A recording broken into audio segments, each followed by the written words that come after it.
തൂങ്കാവനം, കടാരം കൊണ്ടാൻ മുതലായ സിനിമകളുടെ സംവിധായകനായ രാജേഷ് എം സെൽവയാണ് ഈ സീരീസ് ഒരുക്കിയിട്ടുള്ളത്.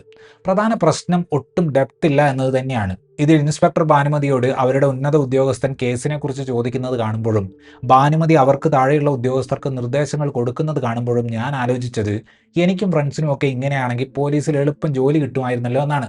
പോലീസുകാർ തമ്മിലുള്ള സംഭാഷണങ്ങളാവട്ടെ, ഒരു ഗെയിം ഡെവലപ്മെന്റ് കമ്പനിയുടെ ഉള്ളിൽ നടക്കുന്ന കാര്യങ്ങളാകട്ടെ, അവിടെയെല്ലാം ഡയലോഗുകൾ എഴുതി വെച്ചിട്ടുള്ളത് ഇതിനെപ്പറ്റി ധാരണയില്ലാത്ത പ്രേക്ഷകന് കാര്യം മനസ്സിലാക്കി കൊടുക്കുക എന്ന ഉദ്ദേശത്തോടെയാണ്.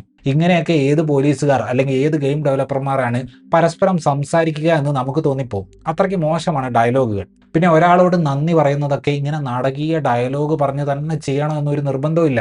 മിനിമലായ ഒരു നോട്ടമോ ഒന്ന് ടച്ച് ചെയ്യുകയോ ഒക്കെ ചെയ്താലും ഈ ഇമോഷൻ കൺവേ ആകും. ട്വിസ്റ്റുകളുടെ പ്ലേസ്മെന്റും ഇതിലെ വില്ലൻ കഥാപാത്രങ്ങളെ ഉണ്ടാക്കി വെച്ചിട്ടുള്ളതും ഒക്കെ ഒട്ടും ഇമാജിനേഷൻ ഇല്ലാത്ത രീതിയിലാണ്.